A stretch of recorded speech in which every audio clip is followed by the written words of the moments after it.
Hi everyone, so my name is Madeline Dyer and I'm joined today by some good writer friends of mine. So we've got Christina, Marisa, Annie and Sarah, and we're going to be talking about writing for a young adult readership.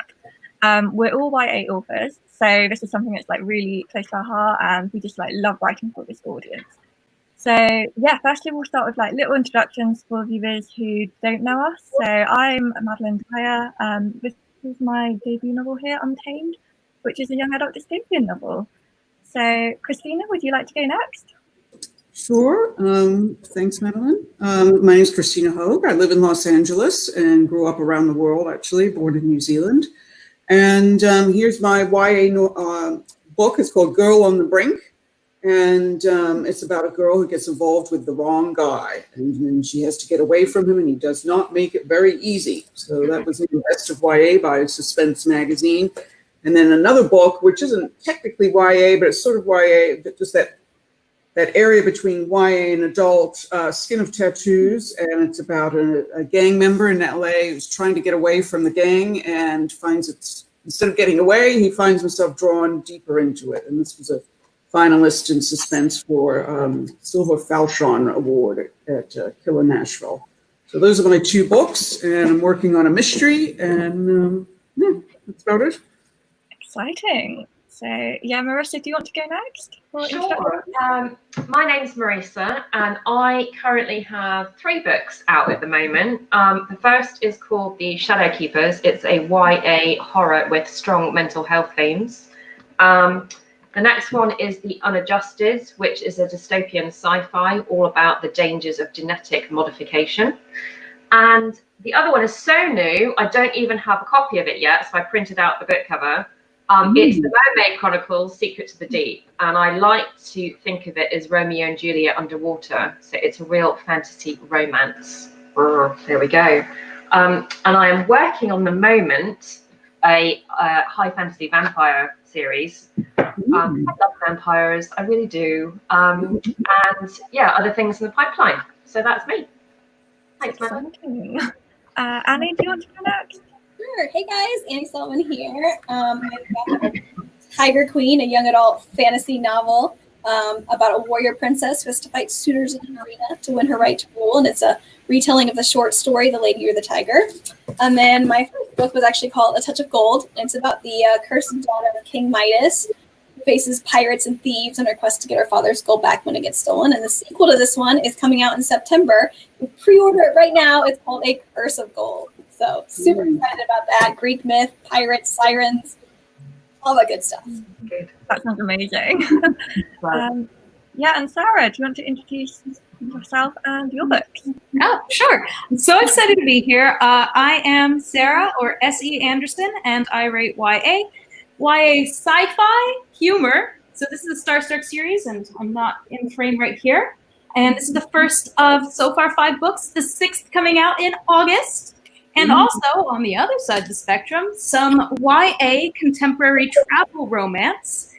This book was based on my actual life, and everything that has happened in this book, except for the treasure hunt, has happened for real, as I'm an American who grew up in France and have a lot of cultural clashes to deal with. So I wrote this book, and it just came out last week, so I'm really excited about it, still on the book release high, and I hope you guys check it out. Or are you just pretending that the treasure hunt didn't happen so we're not all like, Sarah's got some treasure, guys? Well, I won't say. That's exciting. Yeah, like I read Sarah's X Marks the Spot when she was writing it, and I was just like reading all these early drafts, and it was amazing. And like it amazed me how quickly you wrote that draft as well, because like I don't know, it just seemed to take you like a week from telling me about this manuscript that you thought you were going to write, and then suddenly you were like, yeah, I've written it now. I was just like, what? Yeah, it's the only time this has ever happened to me in a book, before or since. I would love it to happen again, but this book, basically, I woke up one morning and all my experiences just kind of said, it's time, we're coming out. And it spilled out the page. I was a writer possessed, and I was exhausted at the end of it, but it's just been a marvel to work on. Just I still, sometimes I read it and I don't think it was me that wrote it. But, you know, very, very happy it's finally done and it's finally out. So after this, I'm going to take another long nap. I have been napping relentlessly over the past week. I like a nap. That's good. Yeah, so I can see we've got some people watching live. So just a reminder, there's like a live chat facility as well, so you can ask us questions, just like typing them out in the live chat facility, and then we can answer any of your questions live as well during this video. So yeah, it's a good opportunity to sort of like ask any of us any questions you have about either our books or writing or just random things. Who knows what questions we'll get. So, so should we start by sort of like talking about how we started writing YA? Who would like to go first? I'll just throw this out to anyone.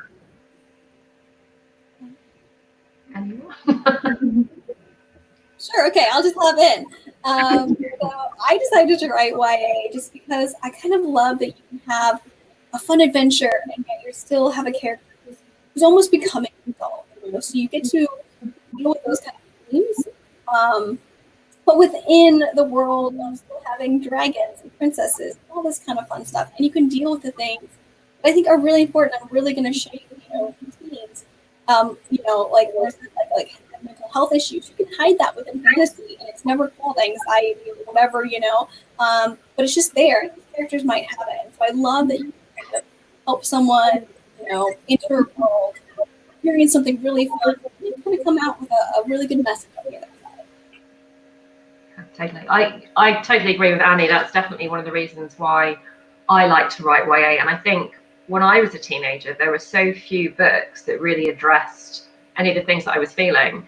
And I do science fiction and fantasy and horror as well. And to have those issues dealt with within that setting that's a little bit more removed, I think can really help teens process what they're going through without it being thrust right in your face and that kind of stuff. Plus, escapism. And I think I don't think I ever really grew up. I think I'm still a teen inside my head. So I still have all that angst and raw emotion. I mean, I remember my first unrequited love. I still harbor a grudge for how did you not like me back? I still have those memories and emotions inside that I feel like I can tap into, and they're just the voice that comes out happens to be that kind of teenager voice going through all those bursts and discoveries and raw emotion that shapes us as adults. So that's definitely.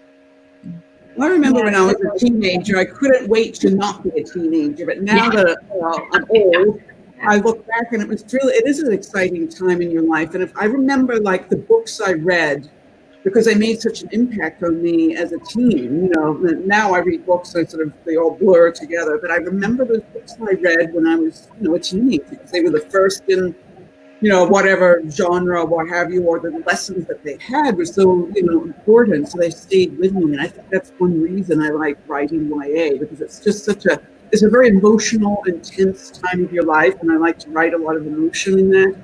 And so, I just really get into that emotional intensity of writing for adolescents. You're so right about that, Christina, because when I think my favorite author is Dean Koontz, who's a supernatural horror writer, and I discovered him when I lived in Southern California because we lived in the same town. And his book, one of his books called The Watchers, has been my favorite book since I was 10 years old, and will remain that way. And it is because you latch onto these books at that age with so much more emotion than you do when you're an adult, and you blur through titles and things like that, and you carry them with you, and they shape you as a writer as well. So that's why I write horror, probably.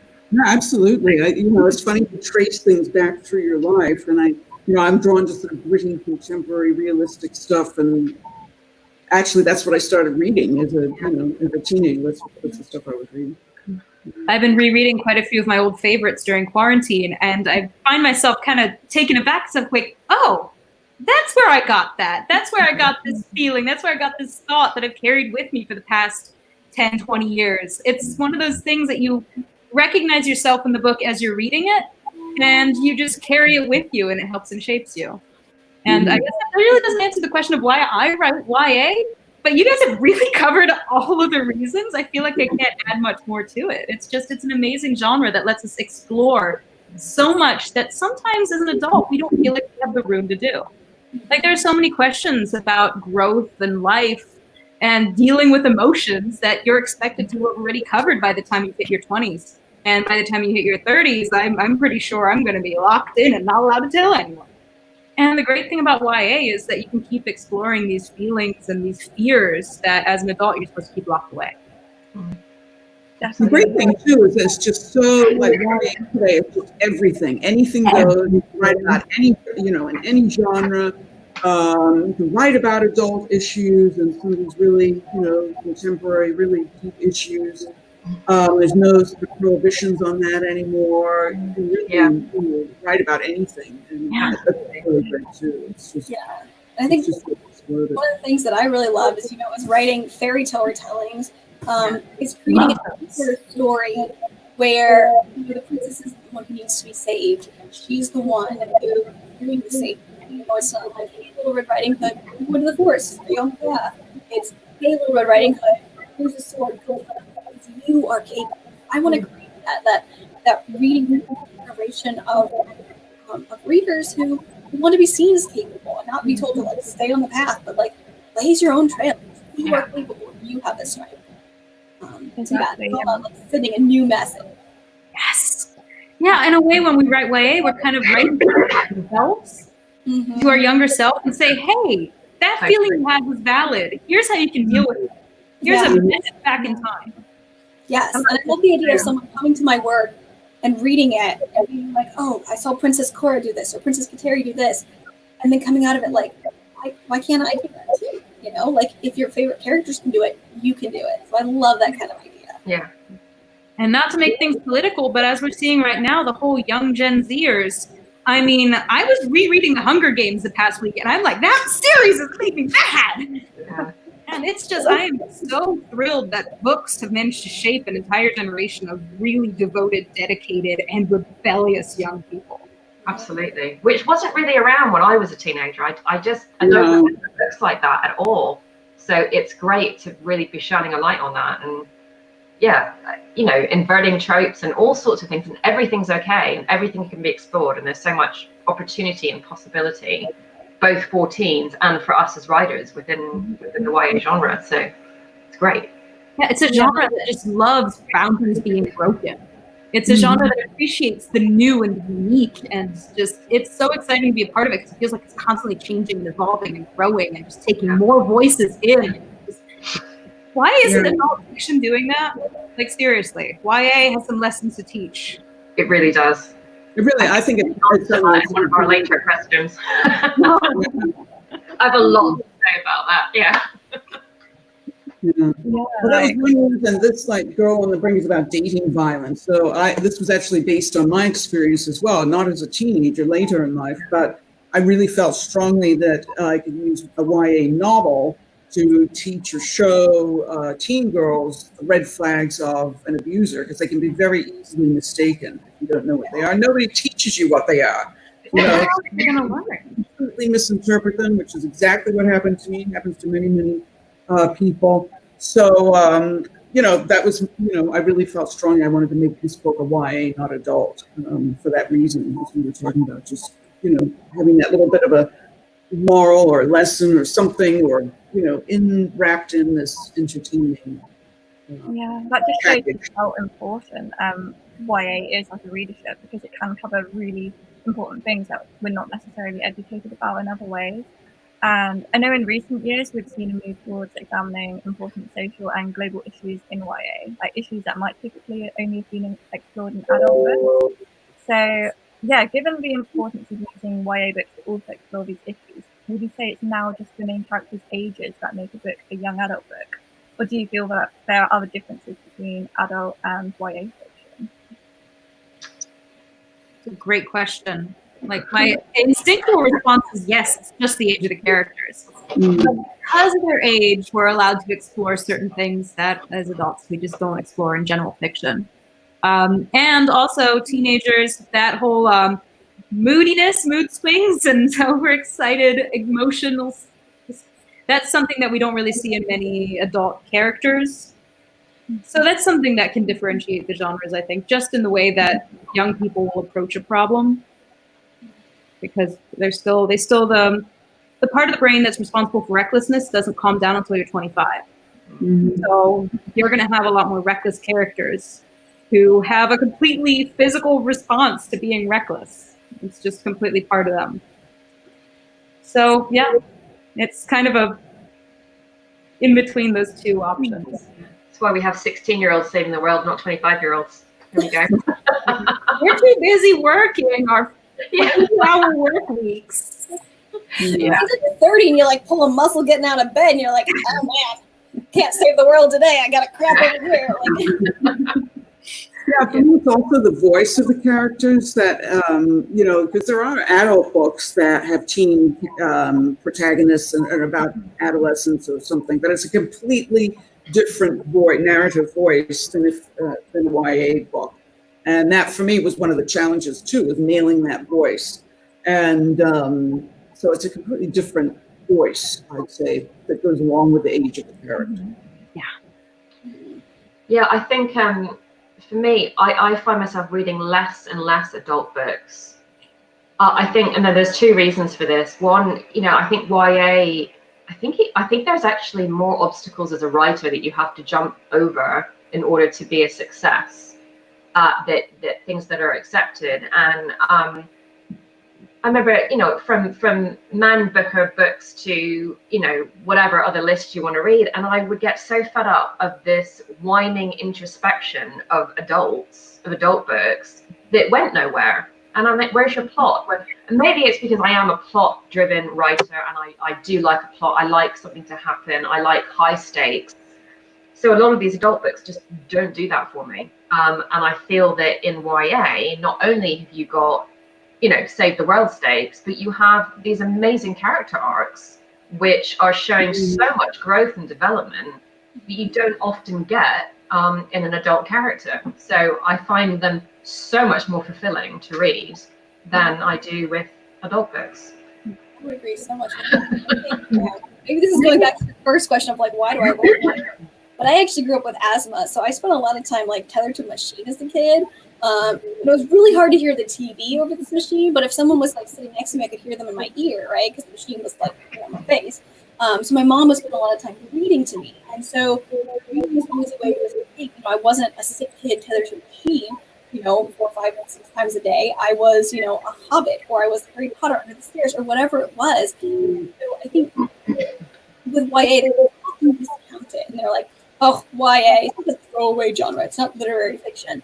And I think it plays such a huge role, even today. Like, everyone needs an escape, right? You need to get away from this world for just a little bit and like kind of figure out who they are. And I think that's why I love YA, and that's why I think it is so important. And maybe these characters are 16, 17, you know, however old they are, that like 15 to 18, like core range.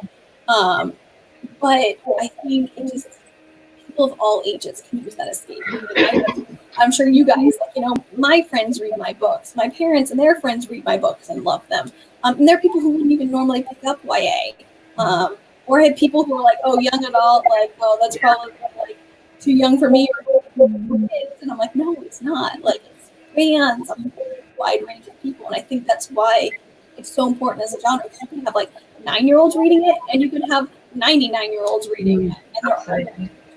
So it's not so much like, yes, most of the characters will be between 15 and 18.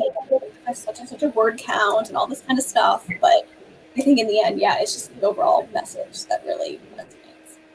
I think it's also something everyone can relate to, because everyone goes as a teenager. Yes. No matter your age, whether you're going through it currently or later on. So everybody can relate to those teen years and, you know, how awkward you were and, you know, whatever, you know, issue you had, whether, you know, dealing with unrequited love or, you know, staying in school and trying drugs or, you know, whatever. It's something that all adults can actually relate to. So I think it's got a universal appeal to it. Yeah, I think what do you think? So, Dawn has asked, what writers have influenced you? So, yeah, can you talk about some YA writers? Because I know with my own writing, well, at the moment I'm writing YA thrillers because my Untamed series, that's now 6 books long, and I'm just sort of like moving into new genres. So I'm like really influenced at the moment by writers such as Tara Thomas and Courtney Summers, Tiffany Jackson.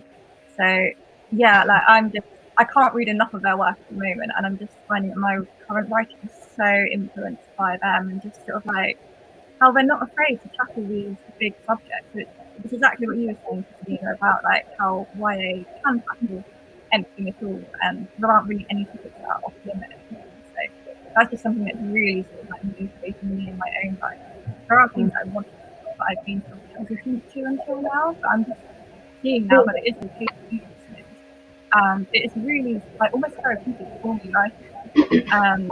Reading these books by these writers that is really sort of really motivating to do it, to me that I can do it. So yeah, Sarah, which writer has influenced you at the moment? Well, with my recent quarantine reread, I went back to the Percy Jackson series, and realized, oh my gosh, Rick Riordan has influenced me more than I could possibly tell. The humor, the freedom of the characters, and just the all around. It was like reading old friends going back into that series. Just joy that comes out of reading those books. And I think he really, through his writing, encouraged me to look deeper into other people and their experiences. And I've been carrying that with me for the rest of my life. Just it's made me more of an empathic person or empathetic. Sorry, I'm a writer and I forget my words. And yeah, just in general, I think that he, at least, because I mean, the list of writers goes on and on and on. Everything you read will influence you in some way or another. But right now, I'm just reveling in this realization that, wow, Rick Riordan is an amazing writer, amazing person, great influence, and great books. So just Percy Jackson series, all the other ones afterwards, they're amazing. They're great books, definitely. Yeah, I mentioned earlier about Dean Koontz, and he has definitely shaped both the genre that I write in when I look at supernatural and horror. But what I find masterful about his writing is that you can get halfway through the book and nothing has actually happened, but you are on the edge of your seat. And it's that ability to write tension that I think I have tried to absorb from him. And I love a tense plot where you're just creeping towards little revelations without anything actually happening and scaring you. So huge influence, as was Stephen King. And as Sarah said, you know, everything you read influences from a really pretty metaphor somewhere to something else. But I got to say Dean Koontz has been my most major influence, definitely. Yeah. Yeah, I probably have several. I mean, when it comes to my John Green, I really like, and when I got more into contemporary YA, I've read so many of his books, and just the way he writes his characters with great sympathy and empathy, I think is great. He's just a really great writer. I really love his stuff. When I was young, I loved the works of S.E. Hinton, The Outsiders, Beauty Boy, and all that sort of thing. And, I also read tons of Agatha Christie when I was a teenager. I think I read every Agatha Christie there was. So I like a good mystery, you know, and to keep people, you know, the plot, keep you guessing through the plot. I was like that with Nancy Drew, definitely. Yes. Boys. And Victoria Holt, I'd forgotten about this. Victoria Holt wrote historical fiction. And she must have written 30, 40 books, and they were always about a governess being, had become poor, being sent to work for a rich family, some supernatural something, but she'd fall in love with the widow, or, and that stirred the romance in me. I think there's a bit of romance in my books as well, or, some more than others. But I think when I look at it, that was probably quite a big influence on, it was always very passionate and sweeping and historical and all those things, dresses and all of that. So, and what you said about John Green, I thought was really interesting, because he is one of those writers where you think, actually, is he YA or is he adult? I mean, he's both. Right. He really crosses that line. Yeah, he's one of those person. He has the ability to just understand people and write them in such, as you said, an honest way and empathetic again. It's just that connection. You feel it as you read it. You feel connected to his characters, and you can just see how much he connects with other people. I don't know if you guys watch the Vlog Brothers YouTube channel. John Green and his brother Hank have a community of nerd fighters who I'm very proud to be a part of. And they are just incredible people who have created a community and have just lifted other people up. And you can see that in his writing, that he's just an uplifting author. Yeah, he actually is from Indianapolis, where I live. Oh, yes, that's true. Yeah, I've gotten to meet with him a couple times, and he is just so kind, so nice. Wow. I'm so jealous. He's amazing. He was so kind to me, and just he's continued to be very kind. So I always am like, John Green, really great guy on video and in person. So yeah, and then some other authors that I really love would be like Meg Cabot, who's also originally from Indiana. Love her stream of conscious style. Jane Austen, love me some Jane Austen. Not gonna lie, Touch of Gold was kind of like my ode to Pride and Prejudice in like a weird fairy tale telling way. Madeline L'Engle, loved her growing up. And this is kind of like an oddball one because it's not like strictly a writer, but Rod Serling, who did the Twilight Zone series, the old like 60s black and white series. I loved that show so much, and he did so much of the writing for that. And like every little twist, and like this is like a secret, you guys, but in the sequel to this book that's coming out in September, there's like a small, very small, like blink and you will miss it, ode to the Twilight Zone. So I'm pre-ordering. I'm writing this down. Okay, yes. And you can come back later and be like, Annie, I didn't see anything. And I'll be like, this one, like, or I'll just rewatch all of the original Twilight Zone and read the quotes. Yes, and you're gonna find like 20 examples, and I'll be like, I didn't mean that, but but see, that's how people influence you. That's what writers influence us. They it's like so subconscious sometimes, where you go back and you're like, oh, I did learn that from the Twilight Zone, like, or something. Definitely. Yeah, so yeah, should we talk about now how we get into the mindset of our YA protagonists? Because I don't think any of us are teenagers anymore, so... What? Do I look Wait, at oh no. Existential crisis time, time to get the wine. Sorry about that shock, everyone. But yeah, so I know that one thing that I've encountered recently with my latest thriller, I was talking about the draft with my agent, and I was trying to work out which social media platform I was going to sort of like introduce into the story, or which the teenagers would be using. And I just realised I had no idea really which one was like the really popular one at the moment. So I think, oh well, like I still use Facebook and Twitter mainly, and I just thought, well, all the people that I interact with are sort of my sort of age or older on those two platforms. And I was trying to work out which of the platforms that younger readers and like teenage readers and YA readers will be using. So yeah, that was just something that really made me realise just sort of like how much it changes, and how we need to sort of like stay in touch with our audience in order to write these like authentic stories. But at the same time, I guess if you do include social media in a story, it does sort of like date it quite a bit, because in a few years' time, this is always going to be a new platform. So yeah, Marisa, what are your thoughts on this? What's that? Sorry. What are your thoughts on like how you get into the mindset of a YA protagonist? I think, I think it just, the voice for me feels quite natural. And I think that's probably, as I said, I'm still quite angsty inside. But I think one of the things that I do to get into a character's head is I list 5 to 10 life-defining memories. And they're nothing that I spend time thinking, oh, what was important. They just come to me after I've started thinking about this character and what might have affected, her in her life, or him. And I write them down, and then I look at those and I think, well, how will that inform how this character reacts to a given situation, or what scars are they now carrying? And then I try and think, well, how will they, as Sarah, as you said about being reckless as a teenager and things like that, if you put a bit more of a spin on those kinds of situations, and I just try and escalate the reactions that might happen going onwards. But I don't think beyond that I really think about it too much. I just do it more intuitively. And I haven't had any criticisms yet. So hopefully I'm doing it right. We'll see.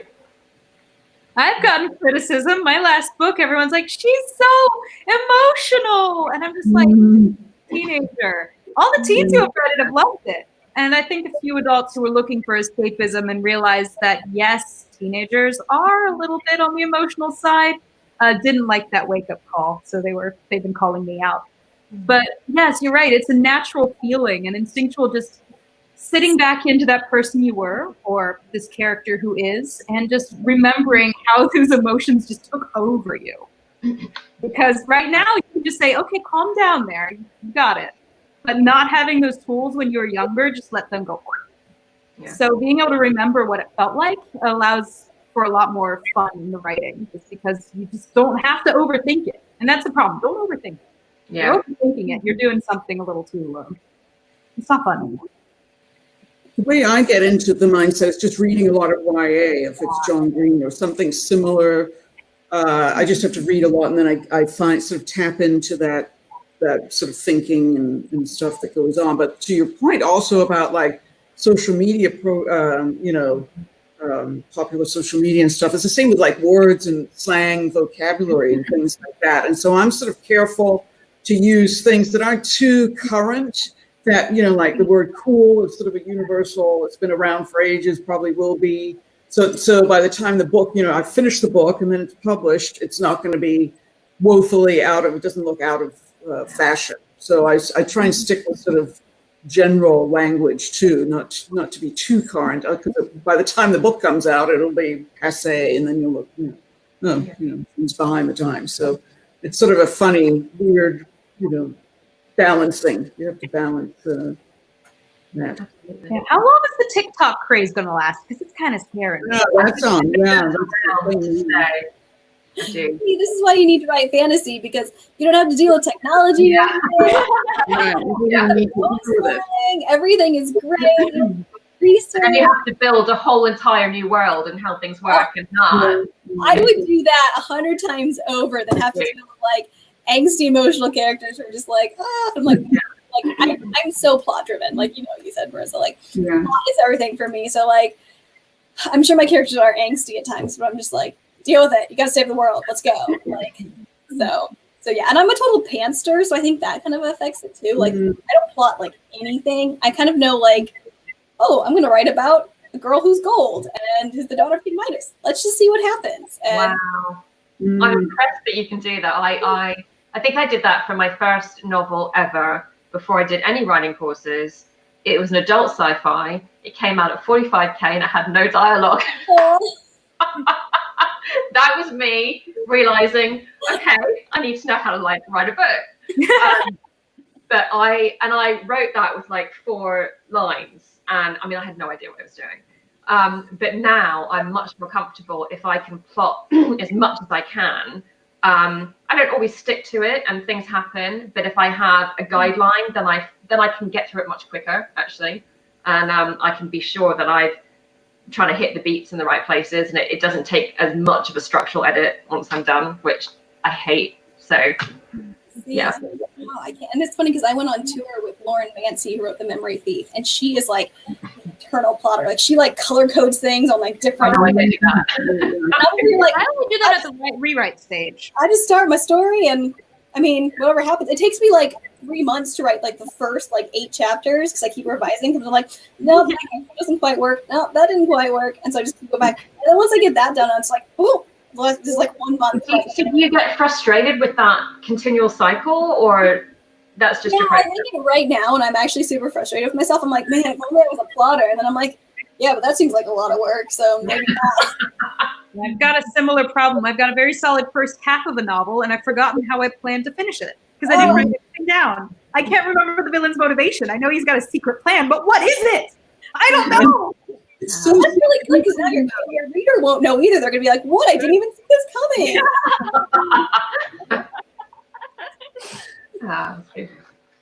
Maybe he found that treasure that you didn't find. Let's go. I'm like looking for like gold in the background. I'm like, she's got it there somewhere. Like, you're the one who's writing about gold. You're the one who's got gold. I know, right? It's funny. I was telling someone the other day, I was like, man, I should really know a lot about the stock market because I have a Google alert set up for a touch of gold. Let me tell you, I get alerted every time there's a price change. Stock market, guys. Between that, and this is your other joke for the day. I have a book called Tiger Queen, Carol Baskin. I get nothing but like Google alerts about Carol Baskin and how she's the Tiger Queen. And I'm like, Tiger Queen. First, okay. The original Tiger Queen, guys. That's funny. It really is. Oh man. Now way off track. That's what happens when you're a pantster. You just go. Yeah. You get off track. Yeah. That's We need to cool. hang out more. You seem really cool. I mean, I am really cool, but not just. We'll connect. We'll connect. Good. Yes. So, what advice do you have for those wishing to write for a young adult audience, particularly those who have never actually written for a young adult audience before and have mainly just written adult? Are there any sort of like tips and pointers that you have for them? Read more YA. Yes. Definitely. Yeah. Yeah, that's basically what I would say too, is just read as much as you can and I have met absorb it. Just absorb how it's written, the mindset, the whole thing.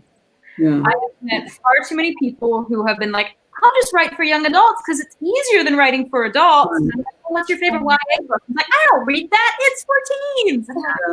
So I frustrating. find that actually with a lot of beginning writers who, I mean, it doesn't matter what genre you're writing in, you've got to just read that genre. And that's your first thing is read. But Yeah. people, I want to write a book and I've got a book in me. Okay, great, and they have no idea how to write because they've never read, It's Yeah, just like- I think YA, I mean, it's full of tropes, and I love tropes actually, and because it sets an expectation. You kind of know what's going to happen, but you don't know how you're going to get there, and then you're trying to anticipate that moment. But obviously, there are some ones that are just well overused, and editors aren't liking. And I would say, just find a fresh angle, invert the trope, switch the genders, do something. Right. I'm doing some, was that me? Mentoring at the moment for a program that I'm with, and this book that I'm working on with my mentee, it's a Snow White retelling, but it's from the perspective of the mirror. So there's a girl trapped in the mirror. And I thought it was genius. Brilliant. Yeah, that's brilliant. Love the idea. So yeah, it was brilliant, absolutely brilliant. So I'm really hoping she gets picked up soon because it was such. I need to read that. I need that on my shelf right now. Yeah. Like, Yeah, that's really good. blurb. Yeah. Let me see it. Yeah. But I think the simple thing is like you said, switch the genders, or just do something, make it just the opposite of what you would think. It's just it's just. I mean, I'm working on this vampire book at the moment, and I thought, I was looking. I've been trying to find a vampire book for years, and I couldn't find a fresh angle. And then I recently rewatched all of Buffy. I love Buffy, and I loved it all over again, and it really helps. Inspiration. So I decided that I have a vampire who has no fangs, and she falls in love with a human who's fatally ill, basically. So it's just about taking something and twisting it around and do that as much as you can. And keep going with it. Get weirder and weirder and weirder, and see what you come up with. So my favorite thing to do, which is not research, but it feels like it, and that's why I love it, is right before I write a new book, if I have a feel for the tone, I'll just watch a ton of movies in that genre and just sit back and absorb the notes and yes. A few years ago, I realized I really wanted to write. Actually, I'm not sure if I should say this because I'm really excited about it. But I've been rewatching a lot of adventure archaeology movies, and I'm just sitting back, just like, this is the coolest stuff. And I really cannot wait to write right now. I am just itching to get to the cool of it. It's great. So that's a fun way of doing research. Yeah, movies and TV series too, especially if you're doing anything historical. They've done so much of the homework. So if you just notice the details, I've sat with a notebook and just noted down little things and language and stuff like that. Why not? My historical scares me because it's just the terminology for the clothing they wore, and all of those tiny little details that. And someone will call you out if you're wrong. If you're like, they had this kind of gloves. You're like, no, they had gloves with one button that was right here, and they only wore those at the time. And I'm like, what? I'm like, well, guess what? They wear these gloves in this book, and it isn't tea time.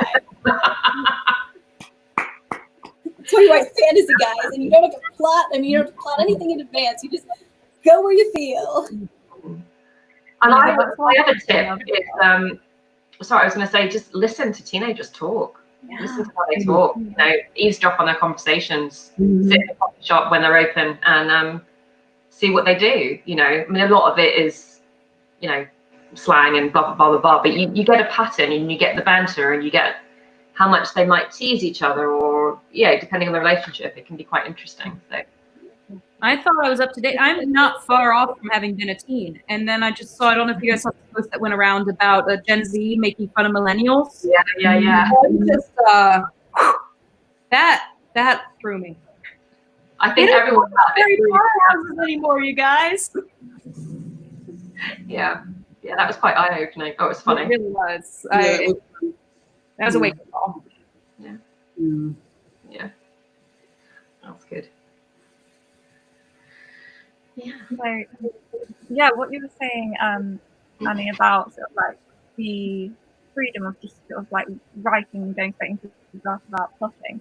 That is like, I'm exactly the same, because I just find if I plot something out really extensively, I feel like I've already told the story, and then I'm just not able to actually tell it again.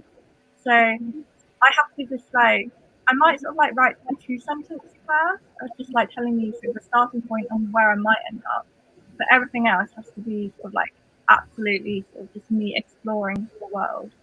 And Exactly. And it's sort of that, bored at it, and you don't want to get bored, because if you're bored, your reader's bored. And so, like, I mean, I would put it like this: like, let's say you're driving from New York to California, right? Just like a huge road trip.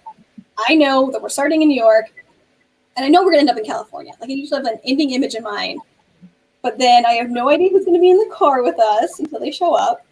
But I know we might stop at McDonald's because we need to eat, and we might stop at like the world's biggest ball of yarn. Like, okay, cool, and that's our road trip. And everything else just gets filled in as we go.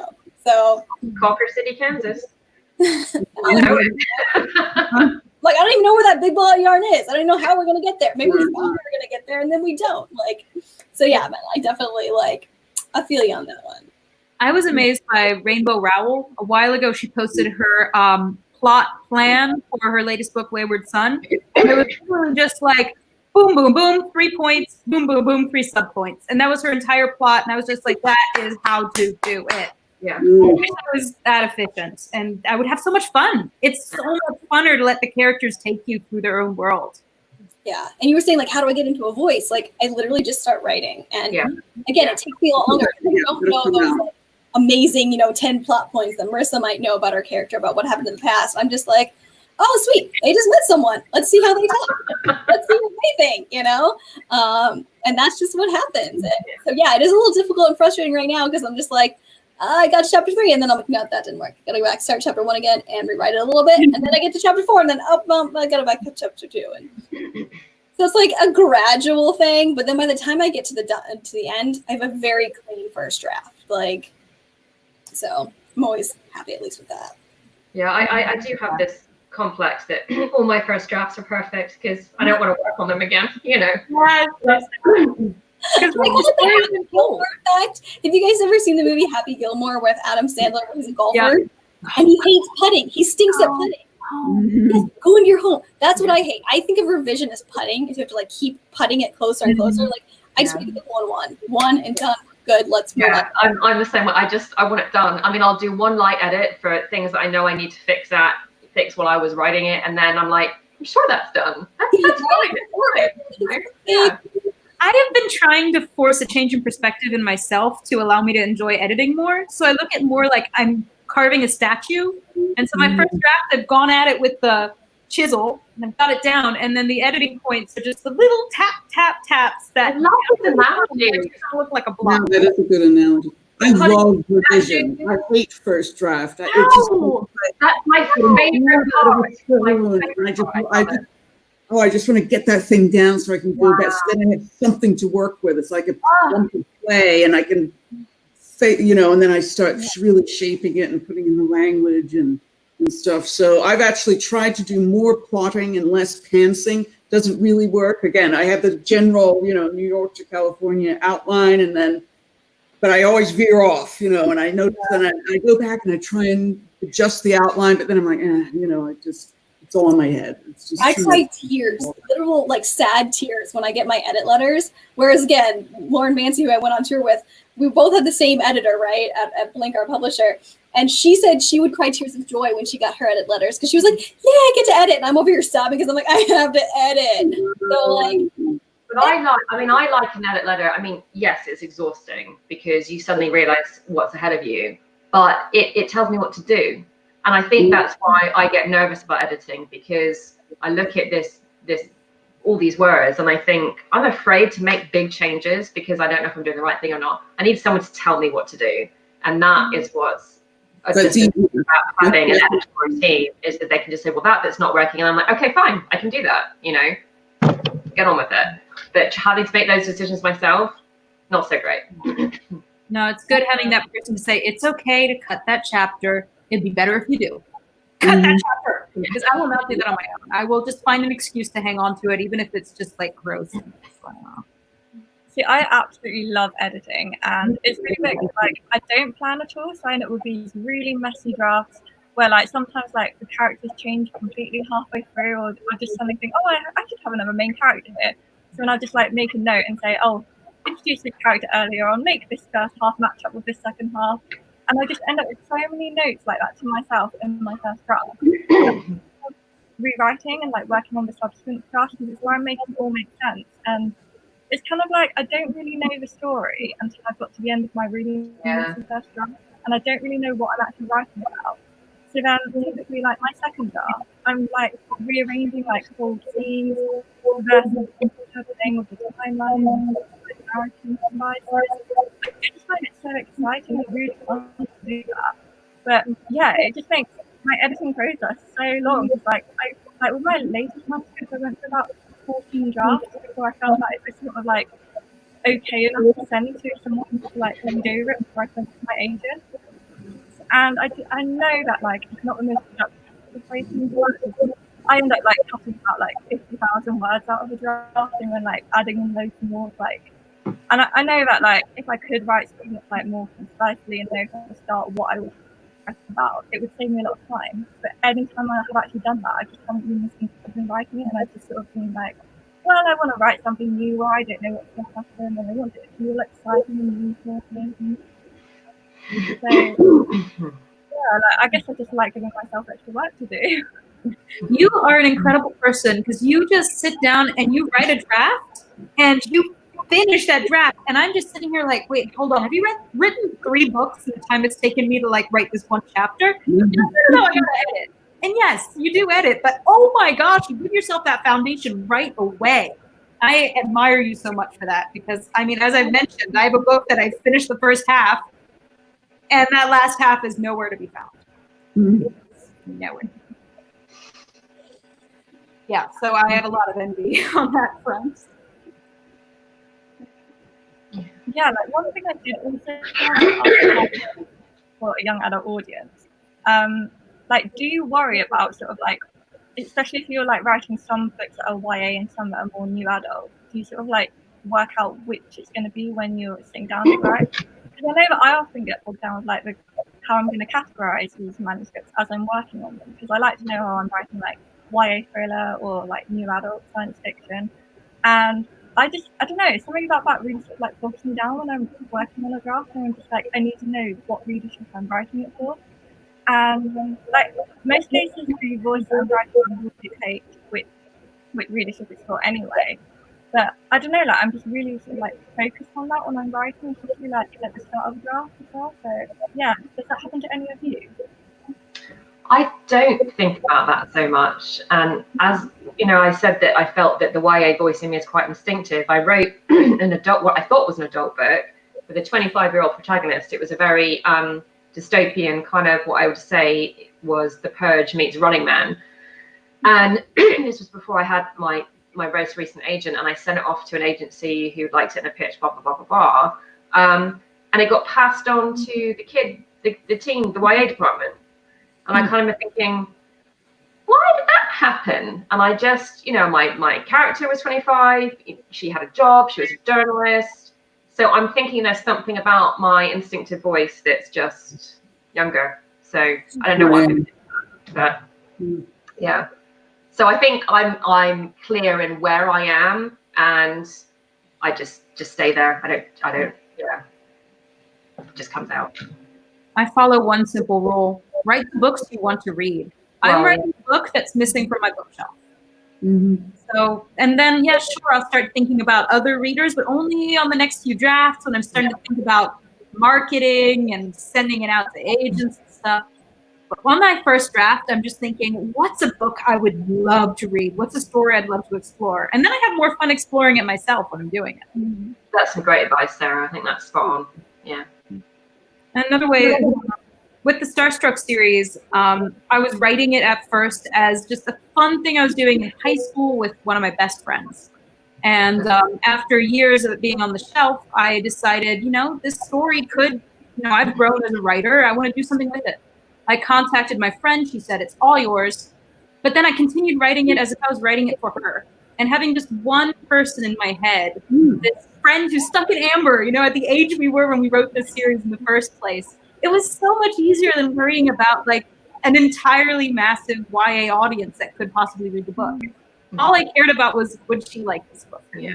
And it has worked in my favor because other people have too, because other people are like her too. And that makes me happy. I think you can get stuck if you're worrying too much about the audience and the readers, because it's so subjective. As I'm sure you know from reviews, some people love your book and they rave about it, and other people are like, So you can't please everyone. Yeah. You just never going to please everyone or the majority or whatever. If you do, and this is what I hope to the publishing gods, you hit something that pleases a lot of people, then you've got a hit. Yeah. But no one knows the answer to that. No, I do what Sarah does. I kind of write for teenage me. Yeah. I love that. What I was into, and I don't really think about anyone else. And like anywhere along the process, it's only when I'm getting close to publication that I kind of think, oh, actually, this is going to be read by real life teenagers now. But yeah, so I just try and stay true to myself and what I want from that book. And then I think your book maintains its heart. Otherwise, I think if you get distracted by trying to deliver something that you think a reader might want, it could start feeling a bit lost, maybe. I think. I don't know. I try not to think about it, or I don't think about it. For me, that's the main reason that I decided to self-publish this book. Because when I was sending it out to editors and agents, the response I got was, hey, it's good. Why don't you set it in Paris? Because that's going to sell more. And I'm just sitting here like, have you seen the book? It's a pun on X. It's going to completely lose the heart of the book if you change it. Yeah. And I took a leap of faith and published it myself because I didn't want to give up the heart of the book. Yeah. I didn't. Bravo. Thanks. We'll see how it works out. Yeah. That's good. Great, so we're coming up to the end of the time now. So were there any sort of like final things that any of you wanted to say about writing for a I love it. And you know what else is great? Meeting other authors like you. YA authors are fun people to hang out with. Yeah, the community is so great and so friendly. Just like when I was just like contacting you if you wanted to do this video, I was just like so happy when you all just agreed to straight away. I was like, this is going to be a really great conversation. This has been so much fun. I would do this every day. It's great. Yeah. I love My it. food pile has just gotten massive. I mean, Well, I have one offer for readers. I actually have free copies of the audiobook version of Girl on the Brink from Audible. I send you a code and a link to redeem it. US and UK. US codes cover the whole world except for UK. UK gets very special code. So, but you can get a hold of me through my website, ChristinaHoag.com, or Facebook, on Messenger or something. Just send me a message if you'd like a code, and US and UK, and you get a free audiobook. That. Nice. I'm signing up for that. There we go. taking my notes. So say thank you for having us, and Yeah. Thanks for putting it all together. It's been amazing. Yeah. Thank Thanks you. for doing Yeah, it. thank you for joining me. It was great. So much fun. Let's do it again. Yeah. Should we just do like a final thing about our books and where readers can find them? Yeah. Yeah. So yeah, this is Untamed, which is book 1 in my series, and there's 6 books out in the series, and it's available in paperback and ebook from all the major retailers, bookshops, well, online. I know bookshops are now opening again during COVID, but yeah, I've just been like buying so many books online at the moment. So yeah. Christina, do you want to go next? Yeah, this is on Amazon and all other sort of e-tailers and whatnot. And Skin of Tattoos is actually off Amazon, and I'm working on a revise. I just got my rights back on it, and I'm revising and republishing with another publisher. But I do have copies. If you want one, just send me a note, and I can send you one on that. And Marisa? So The Shadow Keepers was my standalone YA horror set in a mental health facility. The Unadjusted was my dystopian sci-fi. This is the first of a trilogy. The next book, The Rise of the Altars, will be out in November, so look out for that. I'm crazy about it. Sort of interrupted, but that is a cool cover. She's gonna do the whole series for me as well. I just Nice. Oh, it's amazing. It's gorgeous. Thank you. And then my mermaid fantasy Romeo and Juliet story. This is out on Kindle at the moment. The paperback will be out next month, and it's the first in a series of 5. So keep your eye on that. That's going to be fun. There we go. That's me. Annie, do you want to do that? Sure. So yeah, I got Tiger Queen, young adult fantasy about warrior princess who fights suitors in an arena and lives in a very harsh desert environment with lots of crazy creatures. And then A Touch of Gold, retelling about the cursed daughter of King Midas with some magic gold powers and fights pirates and betrayers and thieves and stuff on a quest to get this gold back when it gets stolen. And the sequel to this one, which again you can pre-order right now wherever books are sold, comes out in September. And I'll be doing like a pre-order giveaway campaign for anyone who pre-orders, but I'm still working out those details. Stay tuned to my social media, my Facebook page, author Annie Sullivan. Find me on Twitter and Instagram at ANNSULLIVA. Oh yeah. So yeah, I hope to see you guys there. I'm very friendly. So yeah, don't be afraid to reach out. Same. And you can find my books on Amazon. We've got X Marks the Spot, the YA contemporary travel romance set in Provence and takes you to all the most amazing places that you'd love to visit, which you can't right now because quarantine, but you can still travel through a little book. And if you want something completely different, check out the Starstruck Saga, a 6th book coming out in August, and that's also available on Amazon. And there is the audiobook for the first 2 books is up there too. Cool. Or you can check out my website, SEAndersonauthor.com. Great, yeah. I forgot to say about my website, and I always do this. So yeah, my website is madelinedyer.co.uk. I really need to get better at sort of like remembering to say my website when I'm sort of like talking about my books, because like, I always forget. I mean, I've only got one of my books with me now, and it's like you're all like holding up all multiple books, and I'm just like, well, I've only got one book with me right now, but yeah, I've got the 6 out. So yeah, it's an amazing series. If you guys haven't read it yet, it is so good. I love it so much. Definitely. Yeah. No, I always forget my website too, which is just my name.com. And I do giveaways and things from time to time. So do you sign up and keep your eye out for that. You get free stuff on my website. Yay! Yeah, thank you so much for joining me. Yeah, it's been a really great show. This was great. Thank you. Yeah. Fabulous. We'll do it again. Yes. Yeah. Bye. Bye. Bye.